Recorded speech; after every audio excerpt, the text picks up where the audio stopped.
Hello and welcome to the Crypto Show. It's been a little while since we had a show, but today we have a special guest. Dale Drinnon is going to be on with us, and we would like to maybe bring him on the line right now if we can.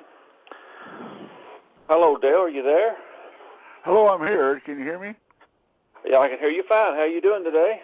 Oh, I'm just fine. Good Friday, and not a whole lot to do other than just waiting around a lot. This is going to be the big thing today for me, and after this, I'm probably going to be basically taking the whole weekend off, so no work over the weekend. I already left word at the blogs. I'm probably not going to put in another blog till Monday morning anyway. So well, a lot of times I take time off on weekends myself. So. Oh, I work 7 days a week otherwise. It's just a holiday weekend this weekend, so there's no real urgent emergency requiring me to do anything. I did have a couple of Bigfoot blogs I was working on. I'm just not going to do it this weekend because it's Easter weekend. Well, as you know, today we're going to be talking about the Roger Patterson film and Patty. Yes. But before we get started, could you maybe tell us a little bit about your educational background and maybe how long you've been looking into Bigfoot and things like that? Okay. I have a degree in anthropology. I've done readings towards a degree in biology and paleontology separately and before that. So I've basically done 3 different curriculums, one on top of the other, and ended up in anthropology. Last thing I actually did in academia was for a while I was working for the Anthropologist State of Indiana. I was a research assistant, and I got into professional map making, about the last thing I did. So I've just done various sorts of things that how useful skills to have in this sort of thing. I'm both an artist and a writer, and I have 3 blogs up, which I write on regularly. One is an anthropology blog, one is cryptozoology blog, and one is just my fictional projects blog. And I do know sometimes you write for us occasionally. Oh, I will be writing for you regularly, except we sometimes fail to get organized. That's about the only thing that really fails on that score. I intended to do it more regularly, and lately there's been some things. Well, I've been writing the fiction a lot lately, and actually I've been getting a lot of positive feedback for my cartooning, in fact. And so I've been doing a lot of my cartooning stuff and handing out artwork to people that have been requesting artwork. And doing artwork takes a lot of my time to get stuff done, you know. So when I do that, it takes a little bit off of the articles I'm writing. The 2 articles I'm holding on now, one is actually on the Patterson film, and I was intending to have that to come out simultaneously to this interview. It just didn't work, and Blogger was not cooperating. So I'm probably going to send that on ahead to you when I get done, and I could send the other one on too. It's more of a comparison thing of different sorts of Bigfoot sightings and how they're like and how they're different. Why there seems to be a lot of range in body shapes, heights, characteristics of the different reports. Well, before we get into all that detail-wise, what got you interested in Bigfoot? Well, actually, I had a question on this the other day, which I thought was interesting. Somebody even wondered about that. When I was a kid, like in junior high, the local library, the nearest library to me, which was a half-an-hour walk, really, anyway, it had the classic books on cryptozoology there to start with. It had Ivan Sanderson's book on Abominable Snowman, and it had Bernard Huberman's books, and one was the On the Track of Unknown Animals. This was before even the Sea Serpent book came out. And then the other book they had was Tim Dinsdale's book about the Loch Ness Monster. And so here I'm a young, impressionable kid about in 6th grade, and these books are sitting together, boom, boom, boom, right on a shelf next to each other. And so I got very interested in it just from that much. And I, of course, ripped right through them and absorbed the whole thing instantly, or very soon anyway. And soon after that, the book on sea serpents came out, and I went through that and ripped it apart and did my own statistical analysis and various personal research that evaluated the theories that were presented in that book. Incidentally, I say so you've had a long, I'm not sure that's how it's pronounced. Yes? So you've had a long history of studying this from say, I've had a long history junior of high? studying it, yes. I've gone out in the field in Indiana a few times, actually not nearly so often, and basically because I didn't have the connections locally to get around enough. I heard about Bigfoot reports in a couple different parts of the state, and my first field work in Indiana was around Terre Haute, in the area of Terre Haute, not quite that far out. And it was about some reports of actually bears that were out there in the area, and some people thought later on that was Bigfoot. I didn't actually think it was Bigfoot because it was, at the time they said bears, and more recently we got tracks, droppings of bears, other things that's more definite evidence. But also I did get to hear more Bigfoot actually reports, like from the 70s and on, and just not so often in Indiana, but more recently I was getting the information from Indiana too. About in the 70s I joined Ivan Sanderson's organization, the SITU, and I did a lot of work for them. And that lasted for several years before the organization went bust. And I did stuff for the ISC. Unfortunately, none of my papers ever got published for either one of those guys. I gave them a lot of money in donations and saw very little return from it, really. But I did donate papers and illustrations, both of them. I got like a couple of covers done for the Journal Pursuit, and that was about it. Oh, well, that's interesting. I didn't know all that. Well, let's dig into the Patterson film. I know Yes, it's been debated for years. Some say it's real, some say it's not, and we'll save that for after a while. Let's work on assuming that it's real at this point. Right, sure. How does Patty, the creature in the Patterson film, how would you compare it in size and proportions to a human? Well, there's several things that's intrinsic to the film that gives you clues as to the size of the creature. One of the problems that was in the interpretation of the film initially was that the speed of the film during filming was not certain, and it had, I think Napier was making comments on this, it had three possible settings of, I think, 16 frames per second, 18 frames per second, 24 frames per second, something like that. And it had a bearing on how big the creature was, how fast it was moving, and if it was taken too fast, the creature would be actually, it works out that the creature would be too small if the speed was wrong and too large if the speed was wrong.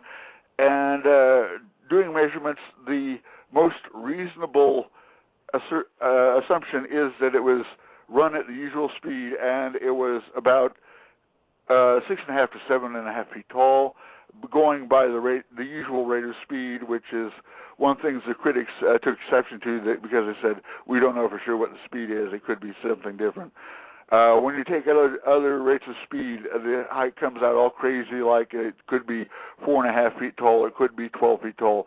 And actually, the more reasonable height estimates are also in accordance with the estimates made by Patterson-Gimlin and most of the researchers on the film. So it's definitely somewhere in the vicinity of 7 feet tall. And there's also been another film, I believe the man's name is Jim McLaren. He's 6'6", walked over the same piece of ground, got filmed right after that so that we have a comparison, and this creature is much larger than he is. Besides which... yeah. I've seen that photo. Actually, I posted that photo up with the McLaren standing there at 6'6", and Patty is considerably taller. And bulkier. And a lot bulkier. A lot bulkier, and the way they stand is completely different because Patty sort of leaned forward more. So at that height where it's standing taller, it's actually a whole lot bigger if it stood more upright in a comparable stance. Right. Could you make any kind of guesstimate on what you think the weight of that creature might have been in the film? Well, it's the size of a pretty fair-sized bear. It's got the bulk of a fair-sized bear, and I would estimate probably something like 600 pounds, and that could go up quite a bit from that. That's let me ask you this question. We're talking about Patty's size of its head, the creature's head. So we're assuming this is a real creature. What would that tell you about its brain size, maybe its eyes, or anything like that? Does that give us any clues? Yes, this is something that I've been particularly concentrating on, and I've written on a couple blogs. My training is actually more in human skulls than in any other area of human anatomy. I've got a lot of training in human anatomy, but my specialization is in comparison and measurement of human skulls and fossil human skulls, that sort of thing. What we see in this Patterson film is the height of the face, just from the chin to where the eyebrows are, is about the size of a standard human male face, about 8 inches. And about the point where the eyebrows are, the head slants back at something like a 45-degree angle. On a normal human head, you don't get that, or anything like that, actually. And the head from front to back is also very short, unusually short for a human cranium, which would be probably longer front to back, and it's very flat up and down in the back. The neck going up to the point of the crown is an even line all the way down, like to the shoulder blades or something like that. So in that area, you have a very small space for a brain case to fit. Even if you've got supposedly a mask in there, you've got not enough room for the usual size of a human head to fit in that size of a hood, assuming you've got a hood. You've got probably space for maybe half the usual human brain case. And that in conjunction with the fact that the front of the skull is just a slant going basically in where it should be going out. The entire shape of the skull is something that's completely atypical and abnormal for a normally grown human being, especially a large one. And if you're guessing that it's a large human being, the skull is, of course, going to be correspondingly larger anyway. So I'm saying that basically my analysis is that head is not nearly big enough to be a man in a mask, and my conclusion is it's some sort of primitive creature related to a man, but with nowhere near the same size of a brain that modern man has. Well, what would you think about the size of the brain in compared to humans as far as intelligence goes? Do you think that plays an important part in it? Actually, there's a lot of questions about that, and there's questions about how large of a brain makes a person a human, and how much is really necessary, considering that they say that most humans don't use most of their brain anyway, especially these days. I'm not talking about politicians. Basically, it's got a brain well over the size of a gorilla's head, but it's well below the normal for a normal human being. There have been human beings in the past classified as Homo sapiens that are that small, but they have abnormally small skulls. And that's about in the usual size of some types of fossil man. And the guys that have brains that size in fossil man terms, they generally got around well enough. They made stone tools. They were able to survive in the environment. They were able to gather sufficient foods to keep going and be successful for a considerable length of time. So I think they're intelligent enough to get they're intelligent enough to get their way around their environment and get what they need out of it. Well, I know they do a real good job at staying hid. There's very rarely that you get film like masters of that. Patterson, walking right across the open. Evidently, one thing they do is they can just drop down to the ground under very low ground cover in no time flat, and people that are looking at them, they don't know where they went. And all they're doing is apparently they're hiding down in some little shrubby grass or something like that, and it's enough cover that they can't be seen anymore. Or they just duck behind a tree, and it's evidently very surprising that they can get behind a couple of trees and just be basically vanish in front of the untrained eye. But people that they say that they have enough experience at watching them, and this is something that's controversial, they say they will be able to pick them out when they're hiding behind a tree or something like that, because they'll have their butts sticking out or something. But ordinarily, most people will be looking right at it, and they won't see that there's a Bigfoot hiding behind a tree, supposedly, and these people say, whoa, look at there, there's his eye is peeking around the corner, and there's his little nose sticking out. And most people look at it and say, what? I don't see anything. Well, now you brought up the butt. What does the Patty film tell you by looking at the butt in the film? Oh, yes. Does that tell us anything? One of my recent blogs, I had a comparison with one of his zoo gorillas decided he was going to walk around like a man all the time, and so he walks upright. And so I compared that to the Patty film, and one of the things that's most obvious is the view from the back. They look pretty much the same down to the level of the pelvis, and then where the gorilla has the pelvis, he's got this big long thing that the muscles aren't arranged like a human butt. They are kind of long and flat instead of short and chunky. And on Patty's rear end, she has something that's like a human butt, and it's because the gluteus maximus muscles are bunched up in that area for normal upright walking, which is abnormal in a gorilla, of course. So it has the adaptation. It's got the longer legs than a gorilla, and it's got the human type of arrangement of muscles. But if you look at the gorilla, you can see it's actually got the same muscles. It's just that the pelvis is longer and the muscles are arranged differently. If it had a shorter pelvis, the butt would be the same. Well, let me ask you now about the length of the arms and the hand. I know in the video, a lot of people say, yes, well, it's arm extensions or things like that, but you can see a thumb that's moving, and you can see the hand right, yes, kind of flex. So yes, tell us a little bit what your thoughts are on the arm length. Well, the hands are definitely, there's got to be hands in there working, and you can see the muscles are working on both the arms and the legs. When it's moving the arms and legs and flexing, you can see there's muscles working under there, and that's one of the things that would be pretty hard to fake in a film, especially in 1967.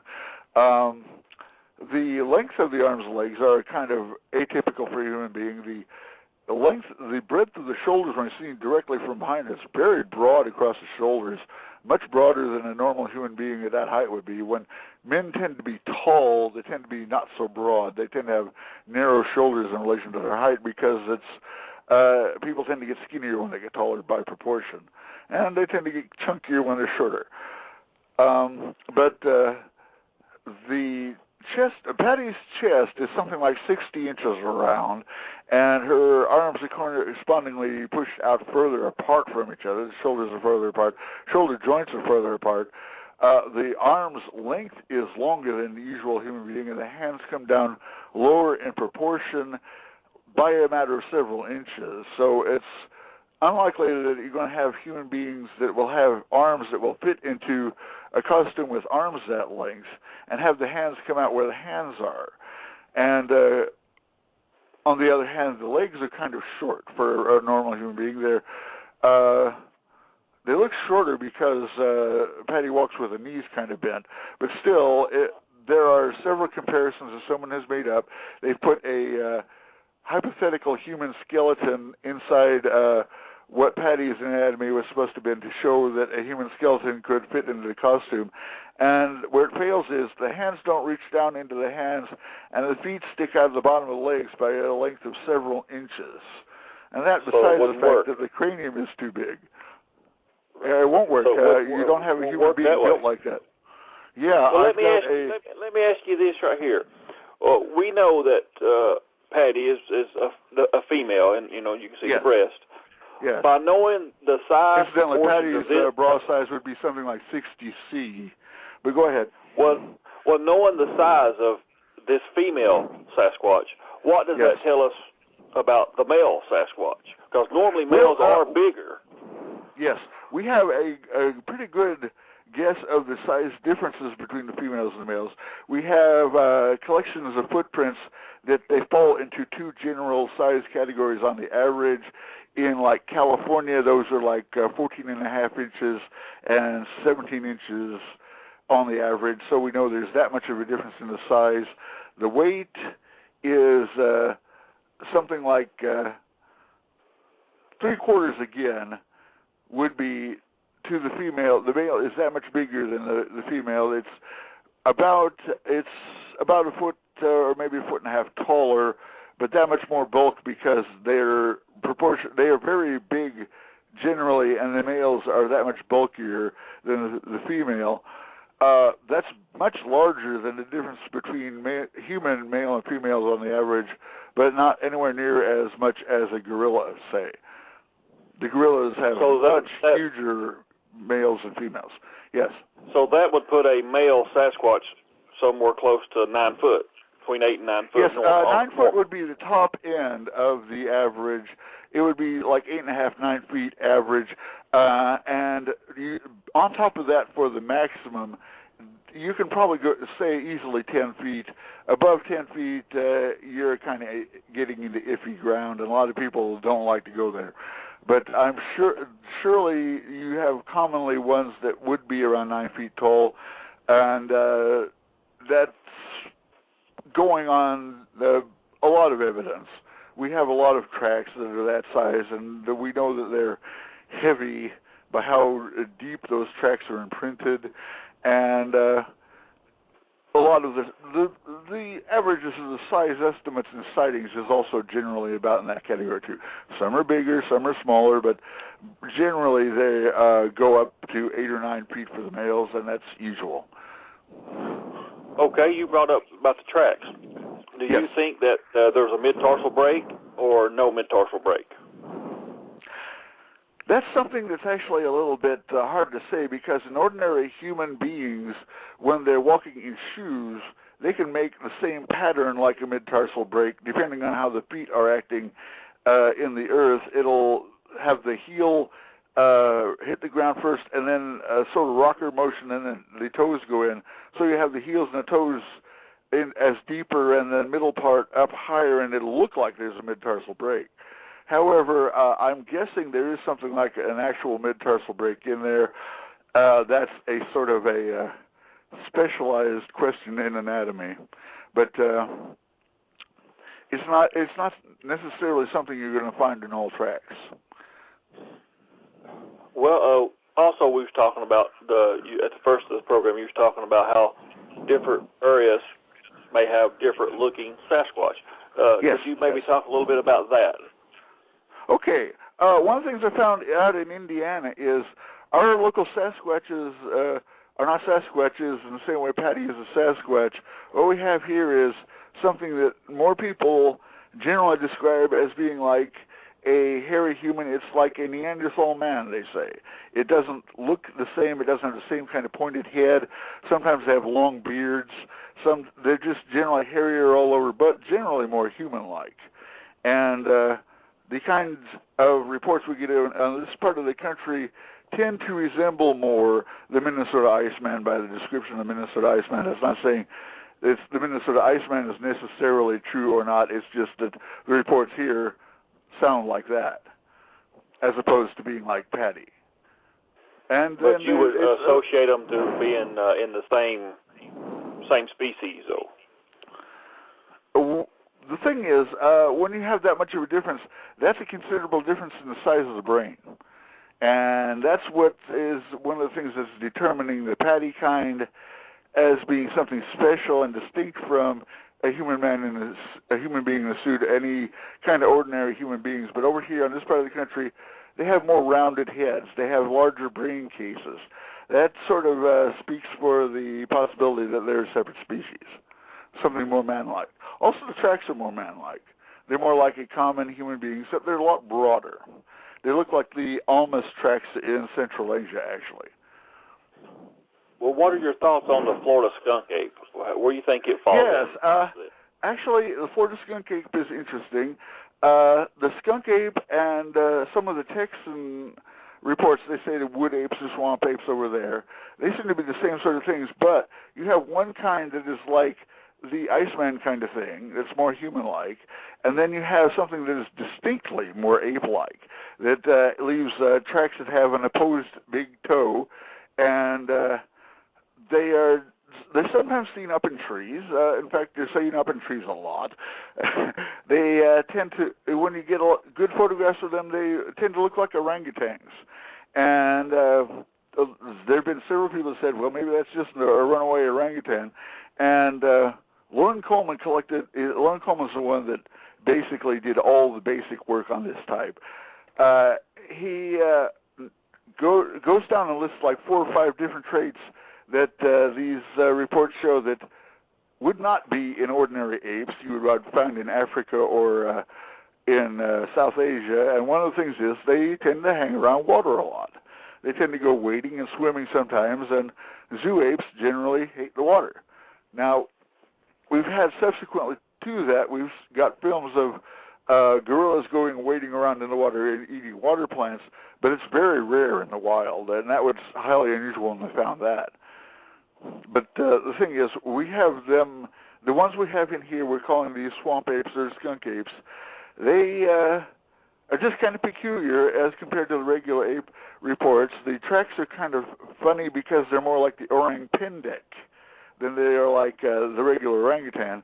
And that's kind of iffy, too, because we don't really know if the orang pendek is actually a separate species from the regular orangutan. That's something that's a separate debate. They have hair samples of orang pendek, and so far they haven't been able to determine it's a separate species. The tracks are different, the reports are different, but so far there's no official determination of that. And they have fossils of what they call orangutans, mainland orangutans, in China. In fact, they got quite a few of them. But these things would have been larger, and they would have been living on the ground rather than in trees. They would have several anatomical differences, meaning because they would have been living on the ground. They've been named as probably the forerunners of the Yeti reports, and also the Yiren in China. But once again, the scientists say they're the same species as our modern orangutans. This is something that basically has yet to be determined. But what we have here sounds like in the general category of Yetis and Yirens, and they're like orangutans, but they walk on their hind feet more. And they're more adaptable. They eat more different things. They eat more meat. They eat more things like apples, peaches, acorns, things you find in colder weather areas.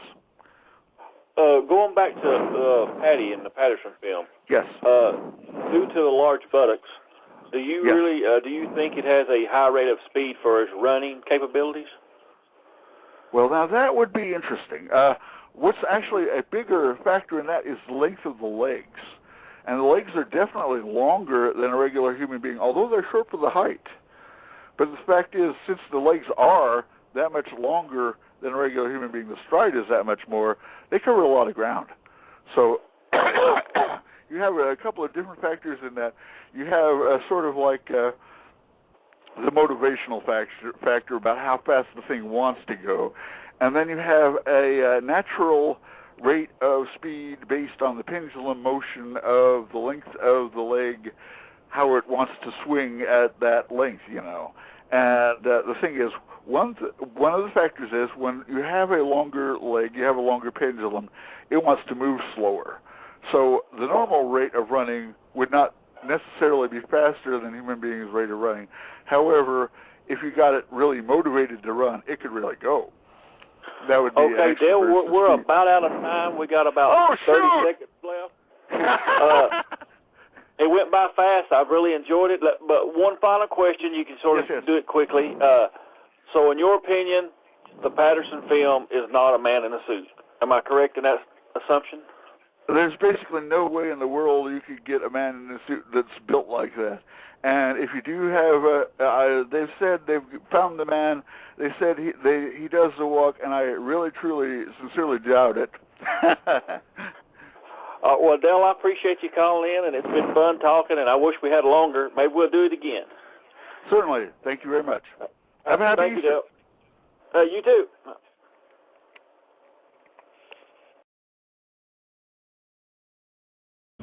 Like some knocking on some trees. That's how they like to talk. You might even hear a grunt or a throwing of a rock. A